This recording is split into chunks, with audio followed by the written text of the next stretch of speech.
औज़ुबिल्लाहि मिनश्शैतानिर्रजीम। बिस्मिल्लाहिर्रहमानिर्रहीम। अस्सलामु अलैकुम वरहमतुल्लाहि वबरकातुहू। शहनशीन पर तशरीफ़ फरमा हज़रत मौलाना मुफ्ती इस्माइल साहब, रुकने असम्बली मालेगांव महाराष्ट्र मजलिस इत्तेहादुल मुस्लिमीन, जनाब साबिर भाई साहब, सदर गुजरात मजलिस इत्तेहादुल मुस्लिमीन, हैदराबाद के रुकने असम्बली जनाब जाफ़र हुसैन मेराज साहब, साबिक़ा रुकने असम्बली महाराष्ट्र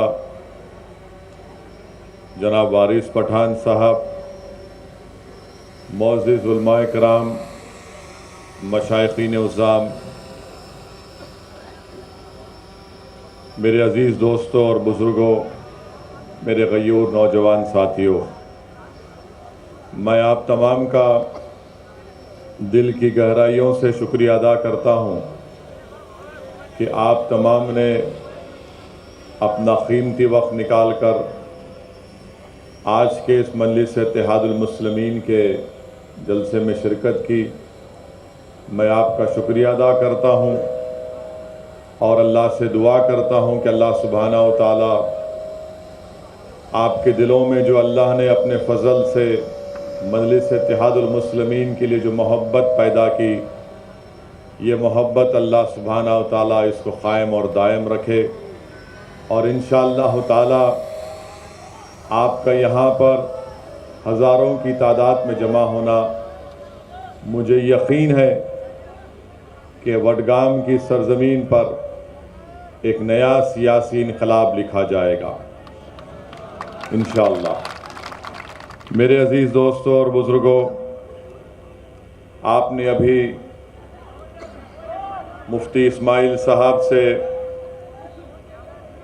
बसीरत अफरोज़ खिताब सुना, फिर साबिर भाई साहब ने अपने एहसासात को आपके सामने रखा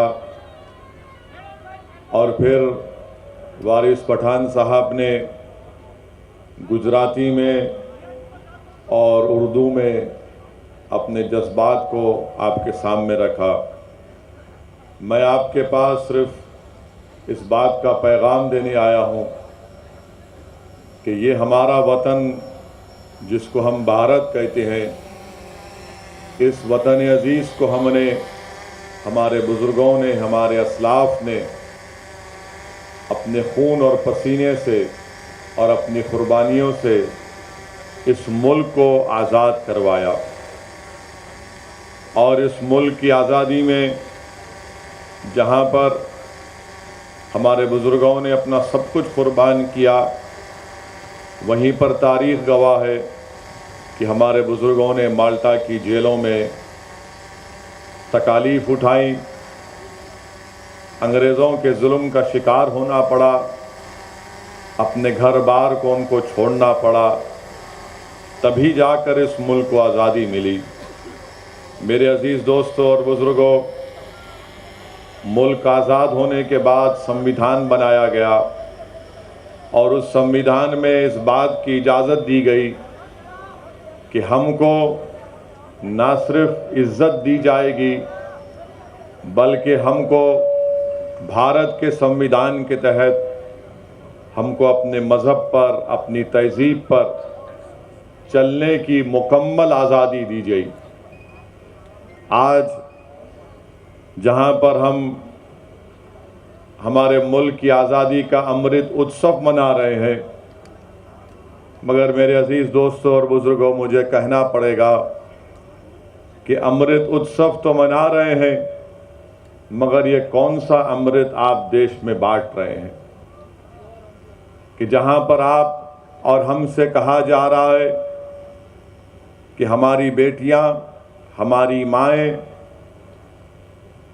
हमारे घर की हमारी बीवी, अगर वो अपने पसंद से हिजाब पहनना चाहती है तो हमसे कहा जा रहा है कि नहीं हिजाब नहीं पहन सकते।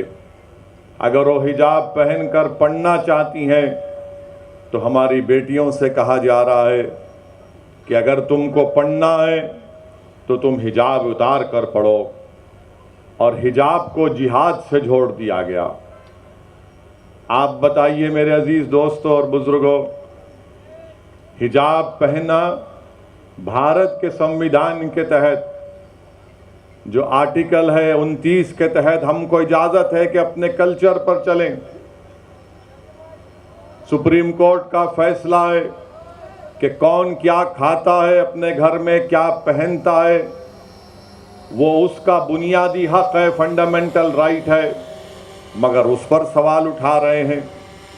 फिर बात हिजाब पर ख़त्म नहीं हुई, अब आ गई बात हलाल गोश्त पर भी बात आ गई कि नहीं हलाल गोश्त नहीं खा सकते, बल्कि हलाल गोश्त से कह रहे हैं कि उस पर पाबंदी लगा दो। फिर वहाँ पर इक्तफा नहीं किया तो बात अब बढ़कर आ गई कि अगर मुसलमान अपनी काबिलियत और अपनी मेरिट के ऊपर नौकरी हासिल करता है तो उसका नाम दे दिए जॉब जिहाद का नाम दे दिए। अगर हम अपने पैसों से ज़मीन खरीद के घर बनाते हैं तो कहा जाता है ये लैंड जिहाद है। आप बताइए, हिजाब को जिहाद से, हलाल को जिहाद से, घर को जिहाद से, नौकरी को जिहाद से, हर चीज़ को मुसलमानों के ताल्लुक़ से वतन अजीज़ में एक नफ़रत की फ़िज़ा पैदा की जा रही है। हमारे हिंदू भाइयों को ये पैगाम दिया जा रहा है कि इस देश को अगर ख़तरा है तो मुसलमानों से है।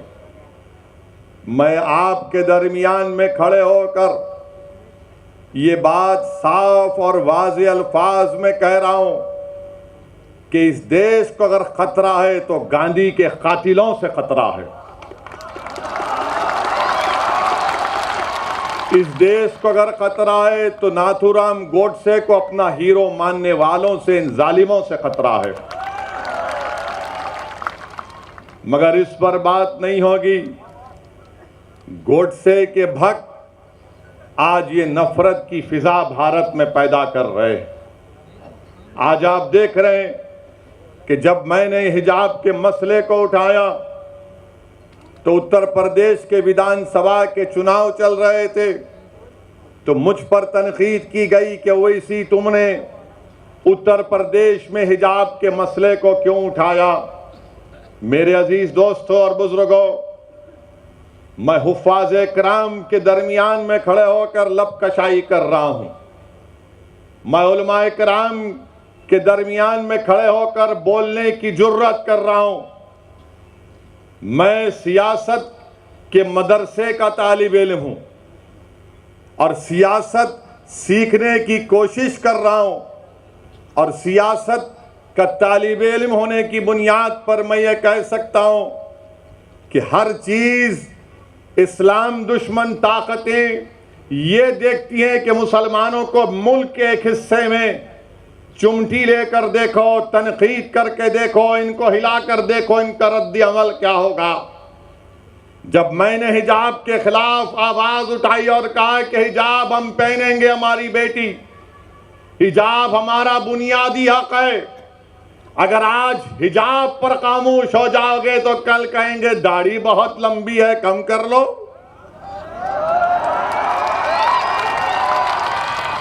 हमारी दाढ़ी पर बोलेंगे, उनकी दाढ़ी पर नहीं बोलेंगे।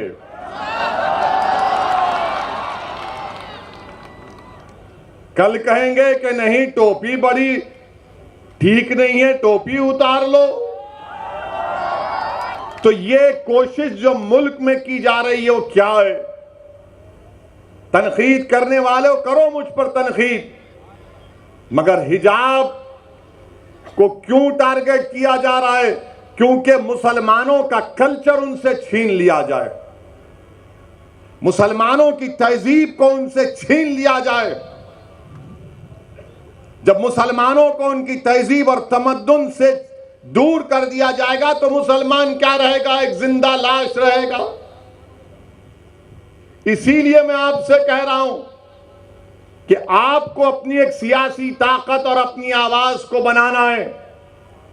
मैं आपको खुलकर कह रहा हूं, याद रखो मेरी इस बात को आप, कि हम हुकूमत को नहीं बदल सकते, मगर हम अपने वोट से हमारे दलित भाइयों को और हमारे सेकुलर रखने वाले हिंदू भाइयों को साथ लेकर अपनी पार्टी के नुमाइंदों को कामयाब करके गुजरात की विधानसभा भिजा सकते हैं, ताकि वो गुजरात की विधानसभा में खड़े होकर आपके इंसाफ का मुतालबा कर सकें, आपकी आवाज बन सके, आपके तालीम के मसलों को उठा सके, आपकी जिंदगी और मौत और हयात के फैसले जहां पर हो रहे वहां पर आपकी आवाज को रख सकें। इसीलिए मैं आपसे अर्ज कर रहा हूं कि सियासी ताकत को पैदा करिए, सियासी नुमाइंदों को कामयाब करिए। तनकीद करने वाले तनकीद करते रहेंगे, मगर मैं दलाइल के साथ अपनी बात को हमेशा रखता आया हूं और आज भी रखने की कोशिश करूंगा। मेरे अजीज दोस्तों और बुजुर्गों, आज आप देख रहे हैं कि ज्ञानवापी मस्जिद का मसला उठा दिया गया। जब मैंने उस पर कहना शुरू किया तो फिर से उंगलियां उठाना शुरू कर दिए, तनकीद करना शुरू कर दिए कि आखिर तुम क्यों बोल रहे हो। तो फिर आप बोलो ना, जो मुझे खामोश रहने के लिए कह रहे हैं, आप क्यों नहीं बोलते? हिजाब के मसले में आपको बोलना चाहिए था, आप नहीं बोले। हलाल गोश्त का मसला आया, आपको बोलना था, आप नहीं बोले। नौकरियां मिल रही है नौजवान मुसलमान को तो कहा गया जॉब जिहाद, आपको बोलना चाहिए था, आप नहीं बोले। अब मस्जिद का मसला आया तो हम जब दलाइल के साथ मस्जिद की बात करते हैं तो कहते हैं तुम क्यों बोल रहे हो। अरे याद रखो, मैं बोलूंगा, मैं इसलिए बोलता हूं, मैं इसलिए बोलता हूं क्योंकि मैं जिंदा हूं, मुर्दा नहीं हूं। मैं इसलिए बोलता हूं कि मेरे ज़मीर को मैंने अभी बेचा नहीं है, ना कभी बेचूंगा इंशाअल्लाह ताला। मैं इसलिए बोलता हूं कि मैं सिर्फ अल्लाह से डरता हूं, किसी मोदी से, योगी से नहीं डरता हूं।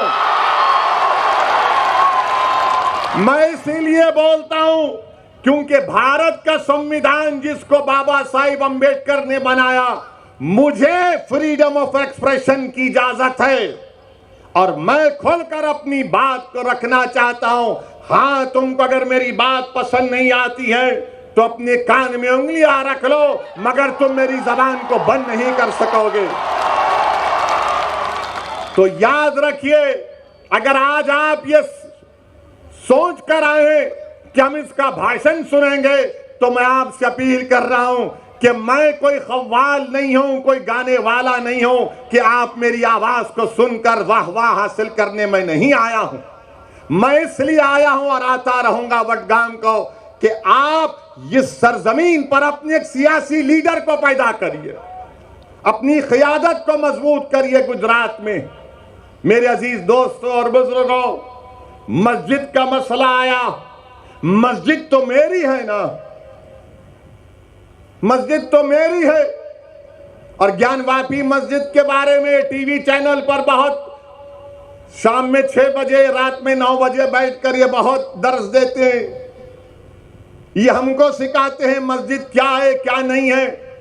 मकसद क्या है कि बीजेपी को और तमाम इन पार्टियों को ये लोग बचाने का काम करते हैं। ज्ञानवापी मस्जिद क्या है?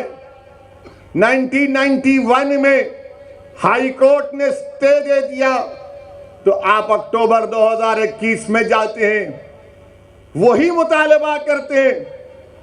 लोअर कोर्ट फैसला देता, मैंने कहा उस फैसले की मैं मुखालिफत करता हूं, तो ये लोग डराते हैं मुझको। आप कैसे कोर्ट के खिलाफ बोल सकते हैं? बोल सकते हैं कोर्ट के खिलाफ, इज्जत से इख्तलाफ कर सकते हैं। भारत है, कोई नॉर्थ कोरिया का सरबरा यहां का प्रधानमंत्री नहीं है।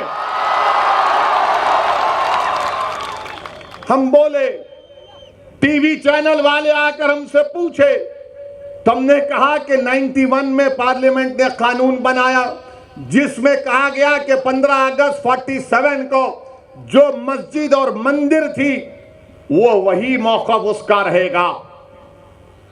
अब आकर ये बोलते नहीं, सर्वे हुआ, वीडियोग्राफी हुई, तो आपको क्या तकलीफ है? हमको तकलीफ इस बात की है कि भारत के संविधान को कमजोर किया जा रहा है, सुप्रीम कोर्ट के फैसले को नजरअंदाज कर दिया जा रहा है। और अहमकों जो मुझसे सवाल कर रहे, वो 91 का सेक्शन 4 सब सेक्शन 2 पढ़ लो।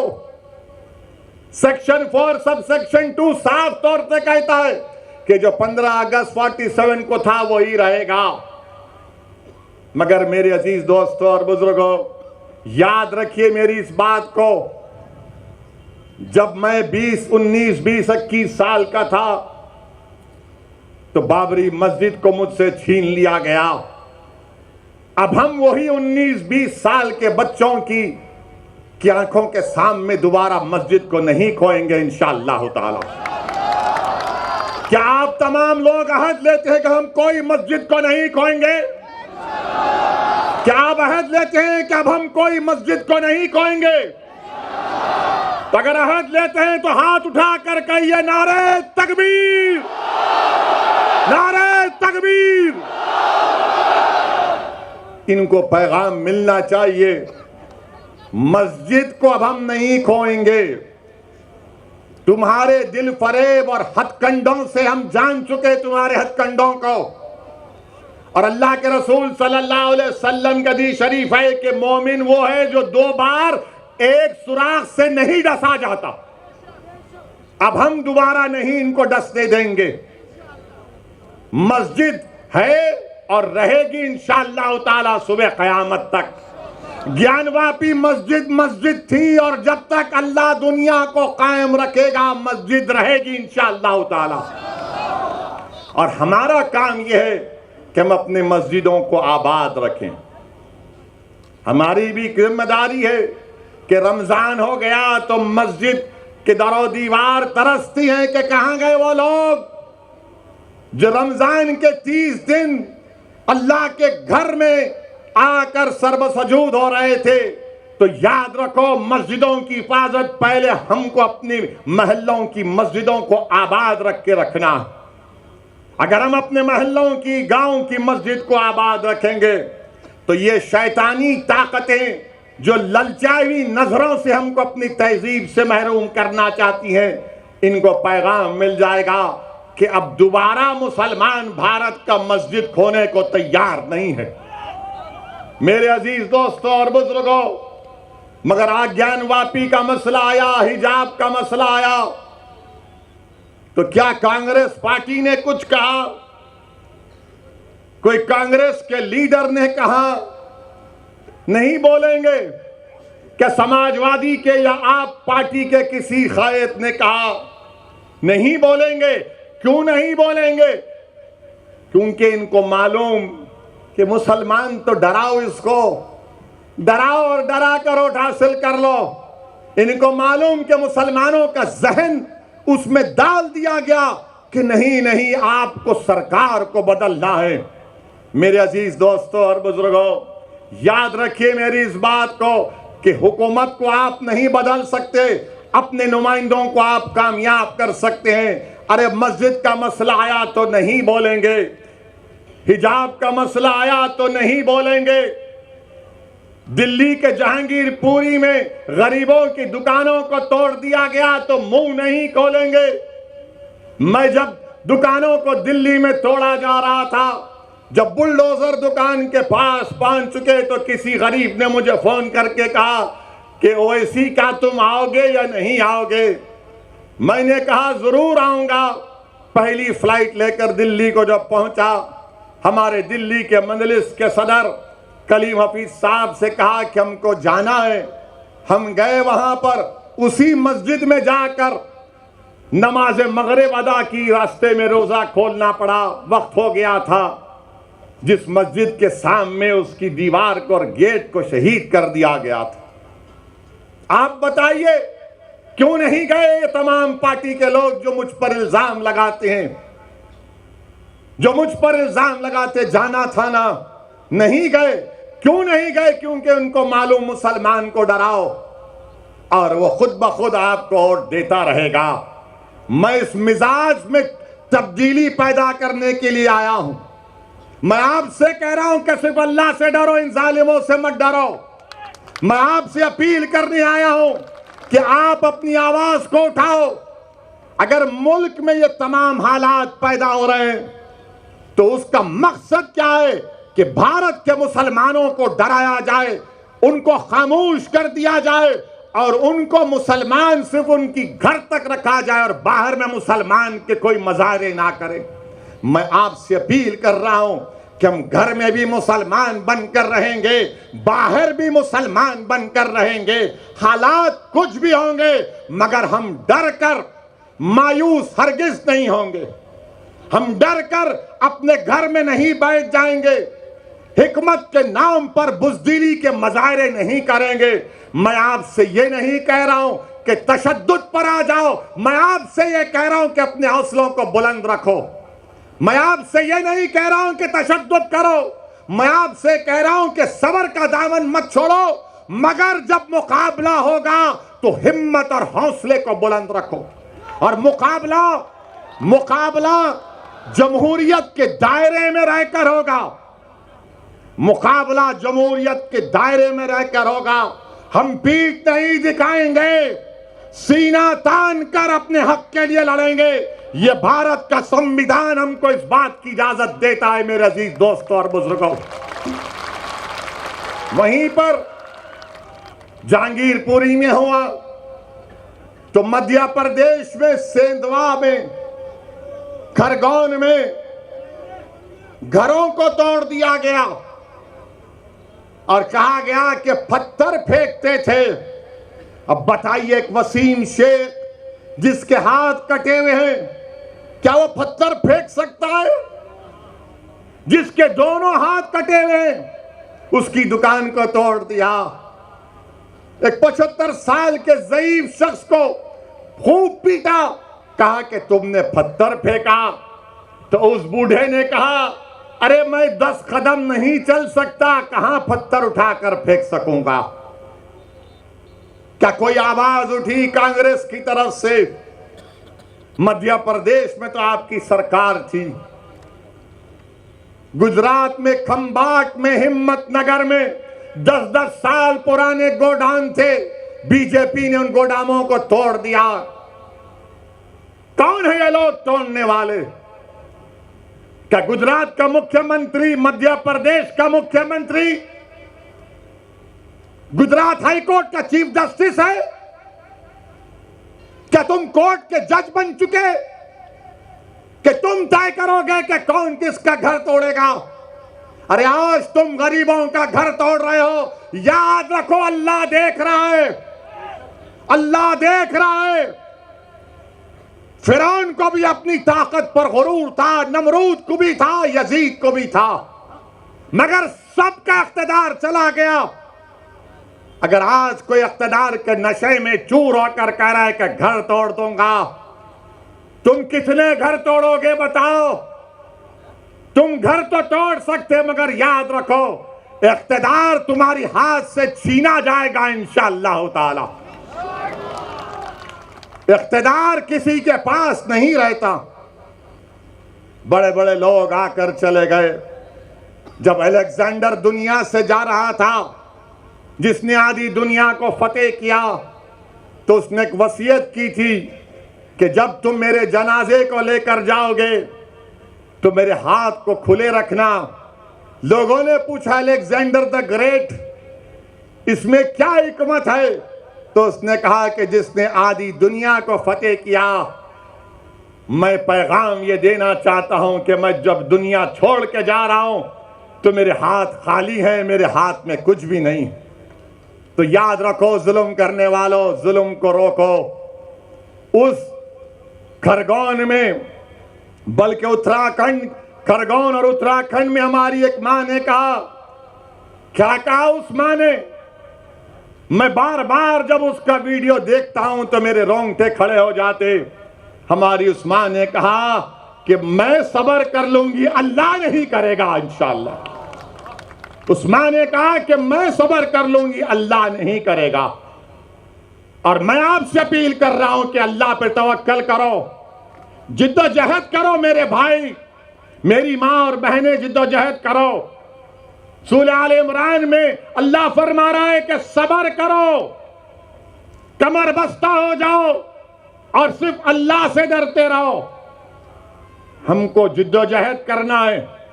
अगर आप समझेंगे नहीं कांग्रेस पार्टी है, ये कांग्रेस पार्टी है क्या? मुझे बताओ, आप है क्या कांग्रेस पार्टी? बताइए। उनके मोहतरम बेचारे हर थोड़े दिन को कहीं ना कहीं गायब होकर निकलते। आखिर है क्या कांग्रेस पार्टी?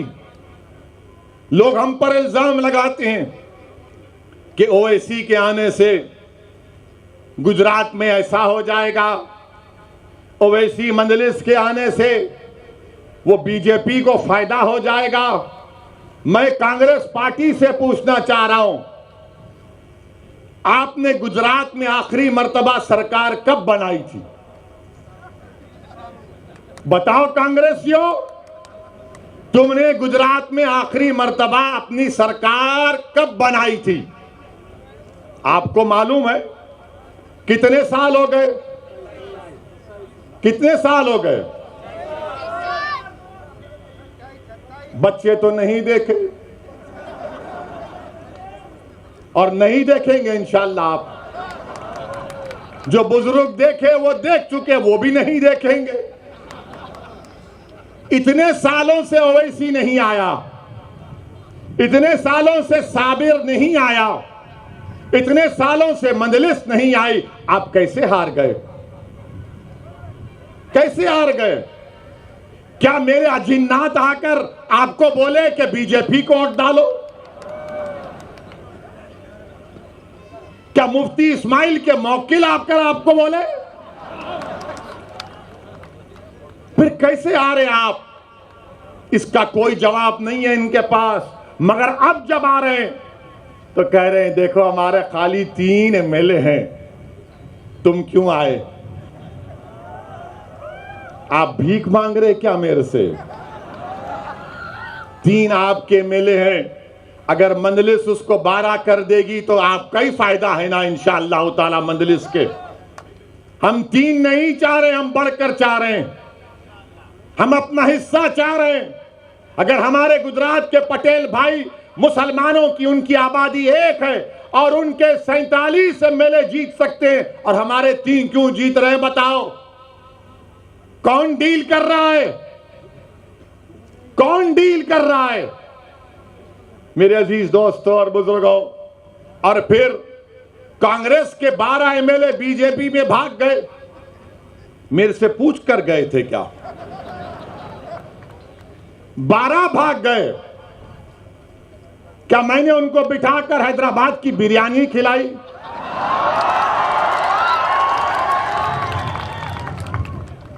वो तो मेरी बिरयानी नहीं खाए, वो तो नरेंद्र मोदी का ढोकला खाकर चले गए बीजेपी में।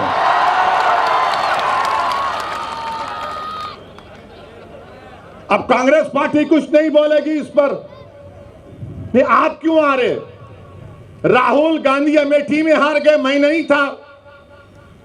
कैसे हार गए राहुल गांधी बताओ? फिर आप केरल को जाते हैं, केरला को, वहां पर जीतते। क्यों जीतते? क्योंकि 35% मुसलमान है। अमेठी में हार गए, मैं नहीं था, मंजलिस नहीं थी। मगर बोलेंगे नहीं नहीं ओवैसी वहां से गुजरा था, मैं तो गया भी नहीं। आपके 12-13 एमएलए गुजरात से चले गए। क्या यह बात सच नहीं है कि वडगाम के कांग्रेस के जो साबिका एक एमएलए थे मनी भाई चले गए, टाटा कर गए? क्या आपके खाने की दुकान पर मनी भाई खाकर गए थे क्या? कि भाई यहां पर अच्छा खाना मिलता है, मैं खा के जाऊंगा। मनी भाई चले गए। अच्छा, फिर एक और इनका एमएलए गया जिसका नाम है अश्विन कोटवाल। उसने पेपर में बयान दिया, मैं पढ़ा, जिसमें अश्विन कोतवाल ने कहा कि मैं कांग्रेस से जीतता जरूर था, मगर मैं, अश्विन बोल रहा है कि मेरे दिल में नरेंद्र मोदी की मोहब्बत थी। क्या मोहब्बत है कांग्रेसियों की, जबान पे मुसलमान और दिल में मोदी की मोहब्बत है, और आकर हमसे कह रहे हैं कि आप इलेक्शन क्यों लड़ रहे हैं। मेरे अजीज दोस्तों और बुजुर्गों, महाराष्ट्र की असेंबली, विधानसभा में, असेंबली में मुफ्ती इस्माइल हमारे कायदे मुकन्नना है और धूलिया से फारूक शाह हैं। आप उठाकर असेंबली की कार्रवाई देख लीजिए। बिहार में मजलिस के 5 एमएलए हैं, बिहार की विधानसभा को हिला के रख देते हैं। सीमांचल के इंसाफ की बात होती है। ये 3 जो जीत के गए, कितने बार मुंह खोला तुमने, कितने बार तुमने हक और इंसाफ की बात की। भारत की पार्लियामेंट में 540 की लोकसभा है, सिर्फ 2 रुकने लोकसभा है मजलिस के, मेयर इम्तियाज जलील साहब। अब जब दोनों में से कोई एक खड़ा हो जाता है 5-6 मिनट के लिए बोलने के लिए, तो बीजेपी के 300 एमपी खड़े हो जाते हैं, क्या बोलेगा सुनने के लिए। हम सिर्फ 5-6 मिनट बोलते हैं, 5-6 मिनट, और सब खड़े हो जाते हैं। कौन नरेंद्र मोदी के सामने एनपीआर एनआरसी के कानून को फाड़ दिया, क्या कांग्रेसियों ने पढ़ा था? अमित शाह बैठे हुए हैं। मैंने कहा यह कानून काला कानून है, मैं नहीं मानता इसको और फाड़ूंगा। आपने भी यहां पर वडगाम में एनपीआर एनआरसी के खिलाफ एहतजाज किया, मैं आपको सलाम करता हूं। अल्लाह आपकी उस कुर्बानी को कबूल करे। 250 लोग जेल को गए। दिल पर हाथ रखकर बोलो, क्या कांग्रेस ने कहा कि तुमको छोड़ना चाहिए जेल से?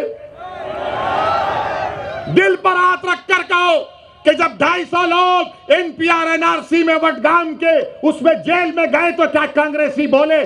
कब बोली कांग्रेस? जब पट्टीदारों के लोग जेल में थे तो कांग्रेस ने कहा छोड़ो और केस को वापस लो, मगर जब वडगाम का मुसलमान जेल में था तो तुमको पट्टीदार की जबान और उनसे मोहब्बत और हमारे से मोहब्बत नहीं। ये फर्क है, याद रखो आप। यकीनन बीजेपी को हराना है। कौन कह रहा है नहीं हराना है? हम ही तो लड़ रहे हैं बीजेपी के खिलाफ। पार्लियामेंट में हर चीज में मजलिस मुखालिफत करती है। ट्रिपल तलाक का कानून आया तो मजलिस ने मुखालिफत की। एनपीआर एनआरसी का कानून आया, मजलिस ने कानून की कॉपी को फाड़ा। यूएपीए का कानून आया, हमने मुखालिफत की, कांग्रेस ने तायीद की। क्या कांग्रेस ने अमित शाह के लाए हुए तरमीमी बिल की तायीद नहीं की? तायीद की। और आज आप हम पर उंगलियां उठाते हैं। मेरे अजीज दोस्तों और बुजुर्गों, मेरी जिंदगी का एक ही मकसद है कि मेरी जमात का पैगाम यही है कि आपके सियासी नुमाइंदे कामयाब होकर जिला परिषद हो, असेंबली हो, पार्लियामेंट हो, जाना चाहिए। आपकी आवाज सुननी चाहिए। अगर आप नहीं आवाज उठाएंगे और सिर्फ कहेंगे कि हम सिर्फ आंसू बहा देंगे, डर कर, याद रखिए आप जमहूरियत में हैं, लोकतंत्र में हैं। आपको अपना हक मिलना चाहिए। और हक कैसे मिलेगा? जब आप अपने वोट से अपनी पार्टी के नुमाइंदों को कामयाब करेंगे। मेरे अजीज दोस्तों और बुजुर्गों, यही मजलिस इत्तेहादुल मुस्लिमीन का पैगाम है।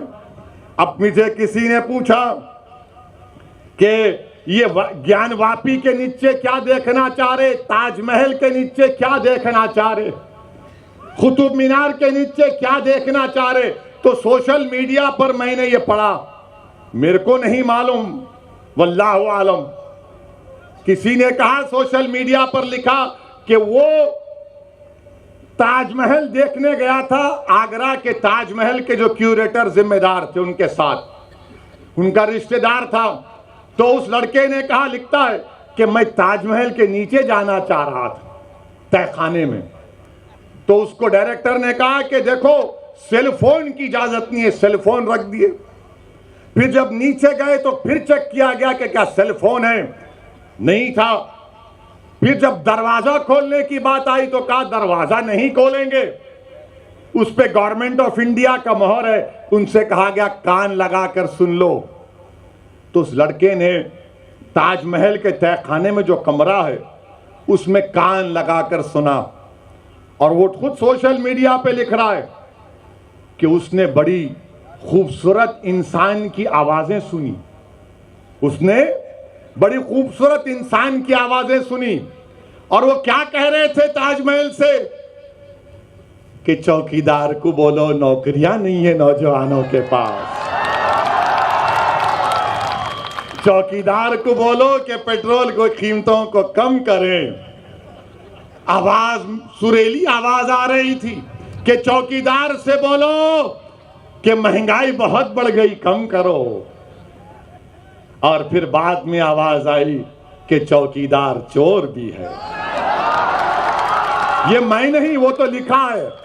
मुझ पर केस नहीं बुक कर सकते आप, सोशल मीडिया में आया है। ताजमहल के तहखाने में क्या है? अमा यार, हमारे घर में चिराग नहीं जल रहा है गरीबों के, तुमको ताजमहल के तहखाने की फिक्र है, कुतुब मीनार की फिक्र है, तुमको हर चीज की फिक्र है, मगर भारत के गरीबों की फिक्र नहीं।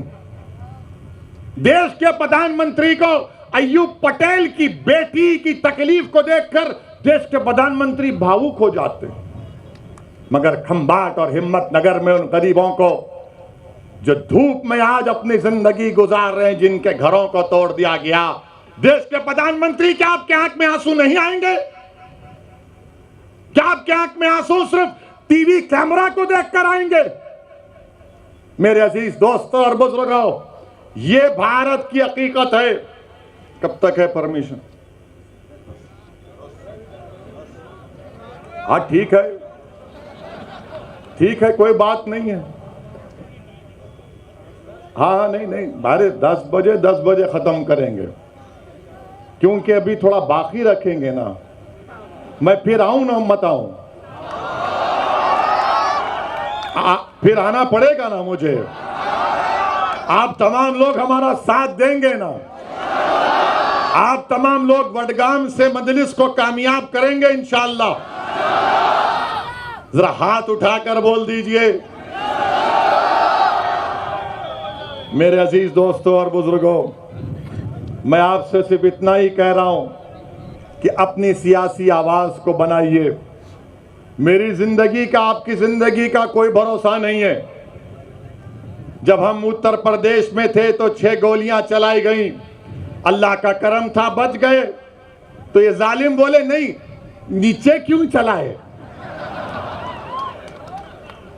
तो मेरे प्यारे, कभी तुम अपने घर में खुद अपनी बीवी को बोलो कि बेगम मैं गाड़ी में बैठता हूं, जरा मेरे पैर के करीब मार के दिखाओ। एक पटाखा इनको फुटता है तो रात भर नींद नहीं आती। तो बहरहाल अजीज दोस्तों और बुजुर्गों, आपका तहे दिल से शुक्रिया कि आप तशरीफ लाए। मैं आपको सलाम करता हूं और आपसे वादा कर रहा हूं कि वडगाम को फिर से आऊंगा और आपके किसी एक दुकान में बैठकर खाना भी खाऊंगा। अस्सलाम वालेकुम रहमतुल्लाहि व बरकातहू।